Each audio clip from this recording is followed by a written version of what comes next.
Hoy, Kobe Bryant es recordado como una de las figuras más queridas y respetadas del deporte. Su ética de trabajo es leyenda, su mentalidad se estudia, pero esta imagen es engañosa si se mira toda su carrera.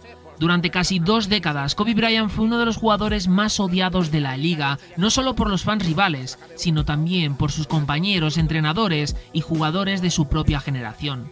Pero cómo un jugador fue capaz de construir tanto odio, y lo más importante, cómo pasó de ser el jugador más odiado de la NBA a uno de los más queridos de la historia. Para descubrirlo debemos trasladarnos a Italia, donde Kobe fue un niño que se sintió y fue tratado como distinto por razones que poco tienen que ver con el talento. Idioma, costumbres y una identidad forjada entre dos mundos. Su padre, Joe Bryant, se dedicó a jugar baloncesto tras su etapa en la NBA, viviendo en ligas italianas durante años. La familia se mudó por varias ciudades italianas, Rieti, Pistoia, Reggio Emilia, y allí Kobe pasó gran parte de su infancia entre los 6 y 13 años. Esa experiencia para Kobe no solo fue geográfica, también fue formativa, lingüística y cultural. Pero ser el diferente deja huellas. En Italia, Kobe era a sus propios ojos y al de los demás un estadounidense en un entorno extranjero. En Estados Unidos sería un europeo al volver con modales, referencias y una educación distinta a la del chico típico de Filadelfia. Cuando la familia regresó a Pensilvania, el choque cultural explotó.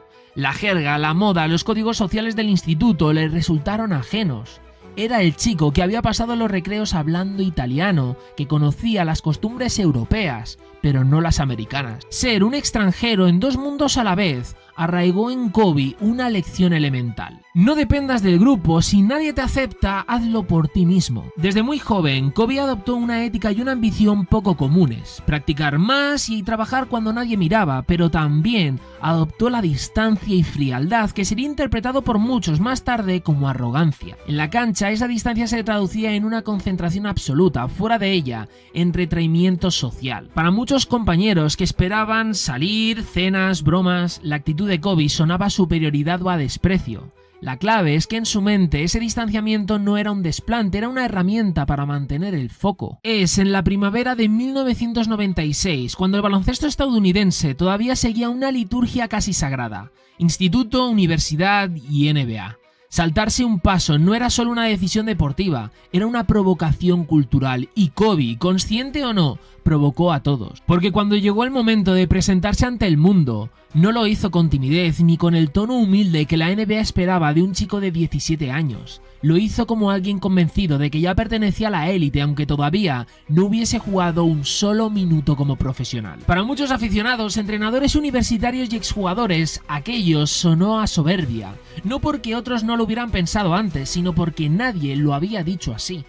Guards directos del instituto no existían, los pivots quizá, los fenómenos físicos, pero un escolta delgado, técnico, sin cuerpo NBA todavía, afirmando que estaba preparado para competir contra hombres hechos y derechos. Fue visto como una falta de respeto, y Kobe no ayudó a suavizar la percepción, no hablaba como un chico nervioso. Hablaba como alguien que ya estaba en la cima. Un mes después, llegó la escena que terminó de moldear la opinión pública: el baile de graduación. Kobe apareció acompañado por Brandy, una estrella de R&B en pleno ascenso. Para muchos compañeros de instituto, aquello fue la confirmación de que Kobe ya no se sentía parte del grupo. Para la prensa fue una imagen perfecta: el chico prodigio, famoso antes de tiempo, caminando como si el mundo ya le perteneciera. No importaba que Kobe simplemente estuviera viviendo su realidad, la narrativa era el chico que se cree más grande que todos. Y poco después llegó Adidas con un contrato de $48 millones. Antes del draft, antes de haber jugado en la NBA. En un contexto donde incluso jugadores consolidados peleaban por contratos, ver a un adolescente asegurarse una fortuna sin haber demostrado nada en la liga fue gasolina pura para el resentimiento. Para muchos fans, Kobe no solo era arrogante, era un producto inflado por el marketing. Pero lo más importante es que Kobe no se disculpó por ello, nunca dijo "soy afortunado", nunca bajó la cabeza.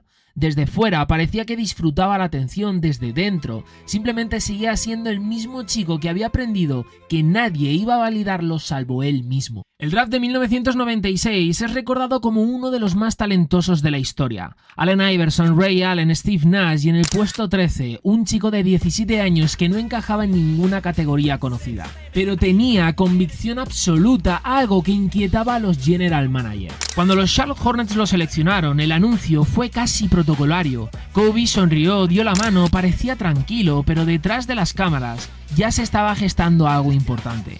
Kobe no iba a jugar nunca para Charlotte, iba a jugar para los Lakers. Kobe llegó a los Lakers como el jugador más joven de la liga, con apenas 18 años. Un vestuario lleno de veteranos, una franquicia que exigía resultados inmediatos y desde el primer momento dejó claro algo peligroso: no iba a esperar su turno. Durante el training camp, Kobe jugaba como si cada posesión fuera una prueba de dominio. Atacaba a cualquiera, forzaba tiros, desafiaba a jugadores con años de experiencia.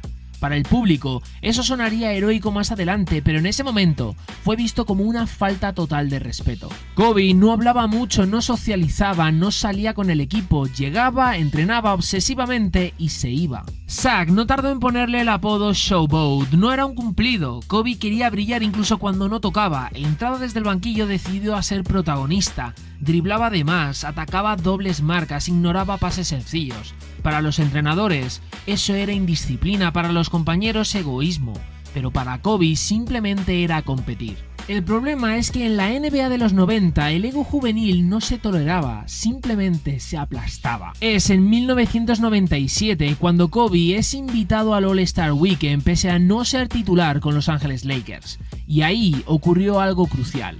Con solo 18 años ganó el concurso de mates. El público estaba dividido entre fascinación y rechazo. Kobe no solo saltaba alto, caminaba con seguridad, celebraba, miraba la grada con descaro.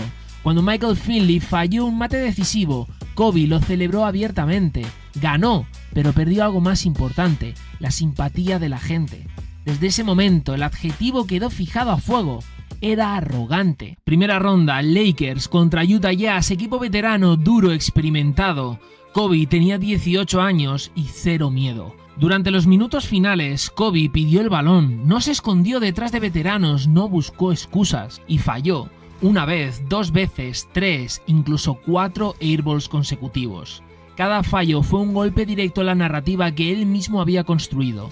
Para los críticos aquello fue justicia poética. El chico arrogante finalmente quedaba expuesto. Y aunque cualquier rookie se habría escondido después de esa situación, Kobe no lo hizo. Después del partido no pidió disculpas, no habló de nervios, no mencionó la edad, dijo algo que definiría su carrera: si tengo el último tiro y fallo, ¿y qué? En 1998, Kobe Bryant tenía solo 19 años y todavía salía desde el banquillo con los Lakers. No era la primera opción ofensiva, no cerraba los partidos, no tenía el peso competitivo de las grandes estrellas. Sus números, 15 puntos por partido, correctos para un joven talento, pero muy lejos de justificar un lugar entre los mejores del mundo. Y aunque este era una fiesta, también era una batalla de jerarquías. Y Michael Jordan era el rey absoluto. Para Kobe aquel partido no era un homenaje, era un examen y como siempre no se achicó. Jordan lo notó de inmediato, el chico no pedía permiso, no mostraba deferencia, jugaba como si estuviera a la misma altura. A finales de los 90, los Lakers ya no podían vivir solo de promesas. Tenían talento joven, tenían mercado, pero no tenían orden.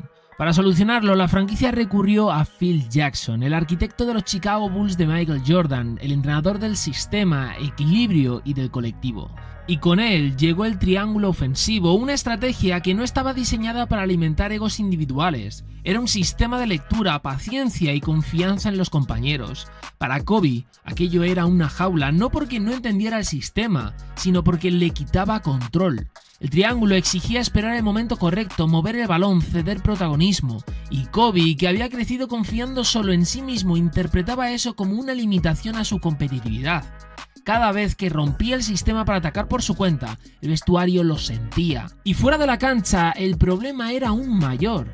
Kobe no iba a cenas, no salía de fiesta, no compartía rituales. Mientras Shaq invitaba a todo el equipo a su casa en Navidad o Acción de Gracias, Kobe se quedaba en su habitación viendo vídeos de partidos, estudiando a los rivales, repitiendo jugadas.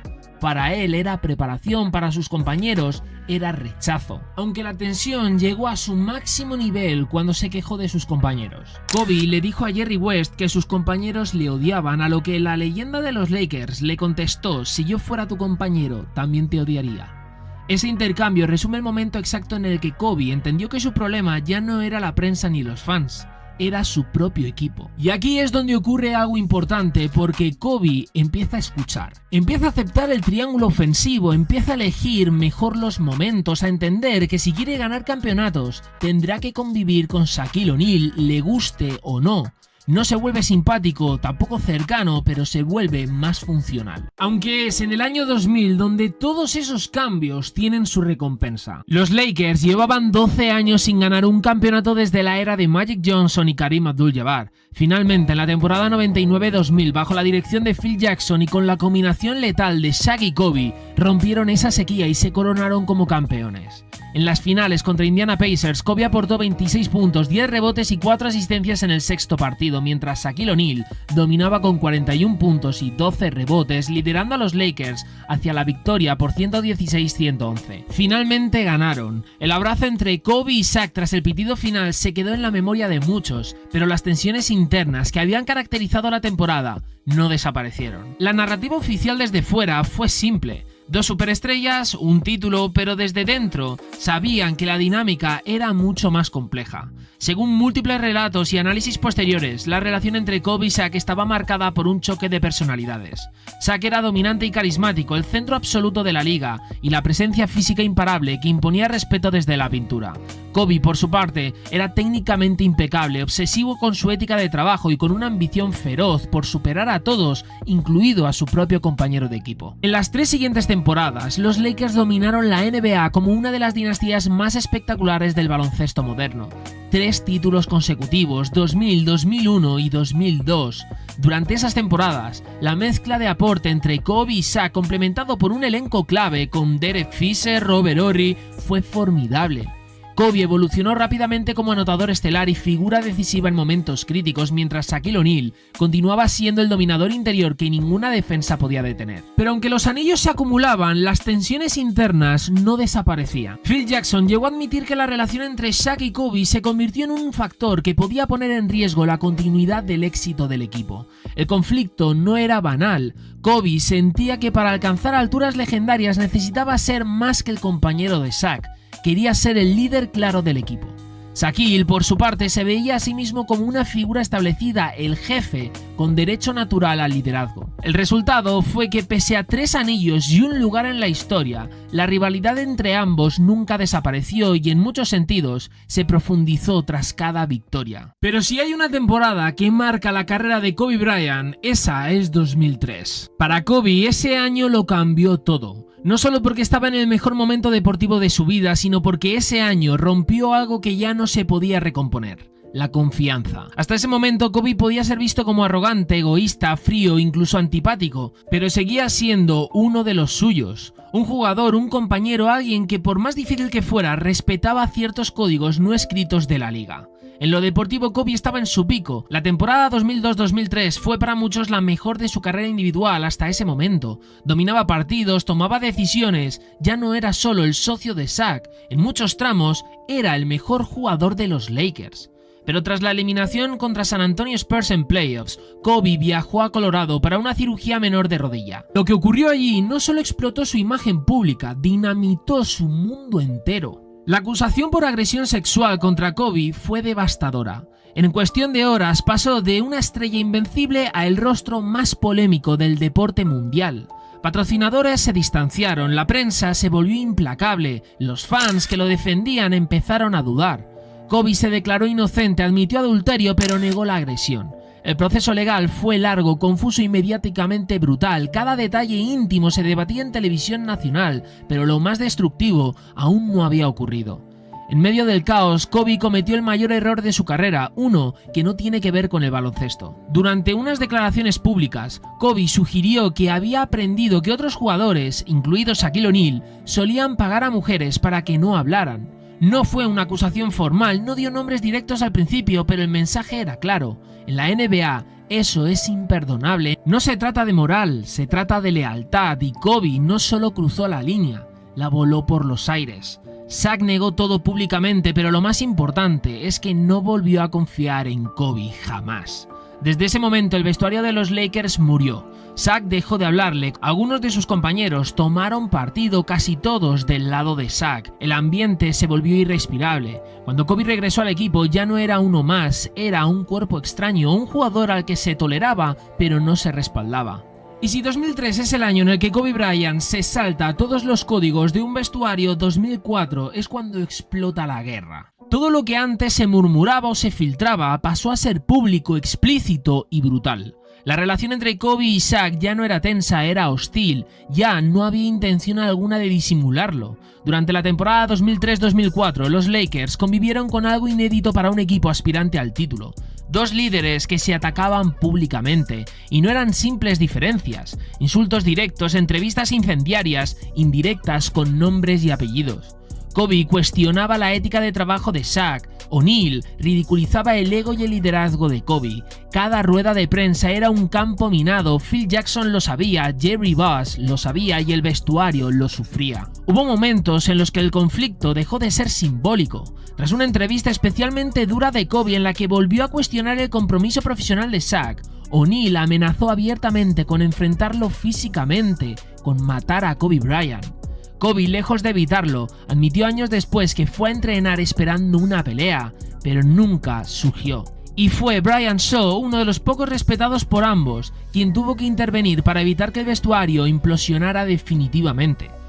Este ya no era un equipo, era una bomba de relojería. Sobre el papel, los Lakers parecían imparables. Kobe, Shaq, Karl Malone, Gary Payton y Phil Jackson en el banquillo. Era un equipo diseñado para aplastar a la NBA, pero la realidad fue otra. No tenían confianza ni sacrificio, no eran una unidad. El balón pesaba, las miradas acusaban, y cuando llegaron a las finales, todo estalló. Los Lakers llegaron a las finales como favoritos absolutos. Enfrente estaban los Detroit Pistons, un equipo sin superestrellas, pero con identidad, disciplina. Detroit no solo ganó, los destruyó. Presionaron a Kobe, lo provocaron, lo empujaron a tomar los tiros más difíciles y Kobe cayó en la trampa.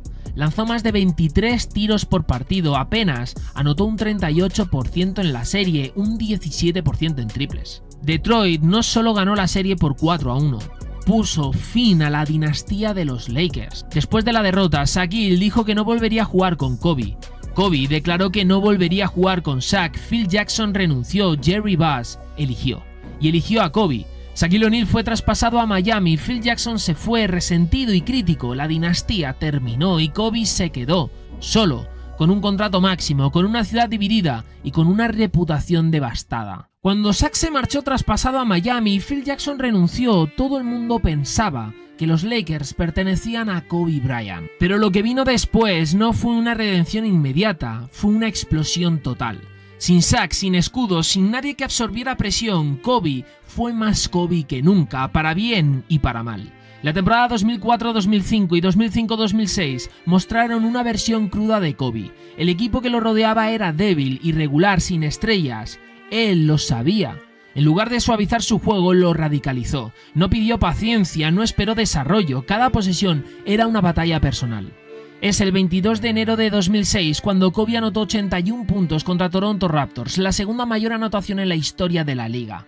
Fue técnicamente impecable, físicamente inhumano, pero incluso ese partido dejó un sabor extraño. Porque mientras todo esto ocurría, Phil Jackson publicó un libro titulado The Last Season, A Team in Search of Its Soul. En él contaba varias historias desfavorables sobre Kobe, diciendo entre otras cosas que era inentrenable. Kobe brillaba, los Lakers perdían y las críticas no paraban de aumentar hasta que finalmente llega Black Mamba. Con el cambio, Kobe pretendía controlar lo incontrolable, compartimentar las emociones, jugar sin culpa ni miedo. Las comparaciones con Michael Jordan fueron inevitables durante mucho tiempo, algo que convirtió a Kobe en un blanco perfecto. Michael Jordan era despiadado, pero nunca se puso un nombre, Kobe sí. El problema no fue solo el apodo, fue el contexto. Para muchos fans todo cuadraba, frío con compañeros, distante con la prensa, acusado en Colorado, conflictos internos, desprecio a jugadores como Smush Parker, pero el Black Mamba no generó odio, sino que lo organizó.